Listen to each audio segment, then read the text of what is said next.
अब अपन यहां पर बात करते हैं कि भैया यहां पर एड्सॉर्प्शन का रीजन क्या है, क्यों होता है एड्सॉर्प्शन। सवाल ये हमारे सामने कि हमारा ये जो एड्सॉर्प्शन है वो होता क्यों है, व्हाट इज द रीजन। और इसके ऊपर नीट में सीधा सवाल पूछा गया था। नीट में सवाल था कि भैया एड्सॉर्प्शन होता क्यों है।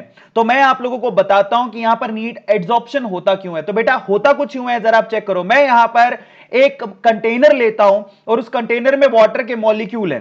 अब आप ना वाटर के मॉलिक्यूल दो जगह पे देखो, एक तो बिल्कुल अंदर, ठीक है, और एक यहां पर देखो सरफेस पर। जो बिल्कुल अंदर है वो चारों तरफ से मॉलिक्यूल से घिरा हुआ है, वो चारों तरफ से मॉलिक्यूल से घिरा हुआ है, मतलब वहां पर जो फोर्स ऑफ अट्रैक्शन है वो यूनिफॉर्म है, मतलब वो चारों तरफ से इक्वल फोर्स लग रहा है। जरा आप चेक करो।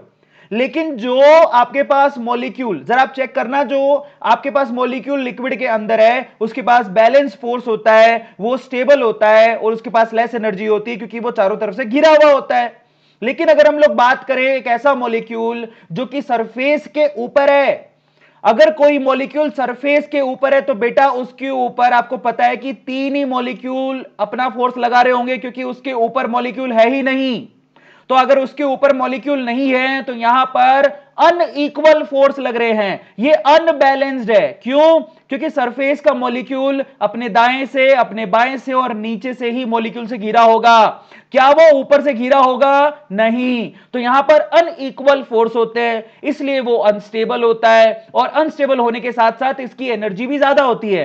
तो बेसिकली जो सरफेस वाला मॉलिक्यूल है उसकी एनर्जी ज्यादा होती है, इसीलिए वो क्या करता है, अपने आप को स्टेबल बनाने के लिए ऊपर से किसी भी चीज को अपने साथ चिपकाने की कोशिश करता है।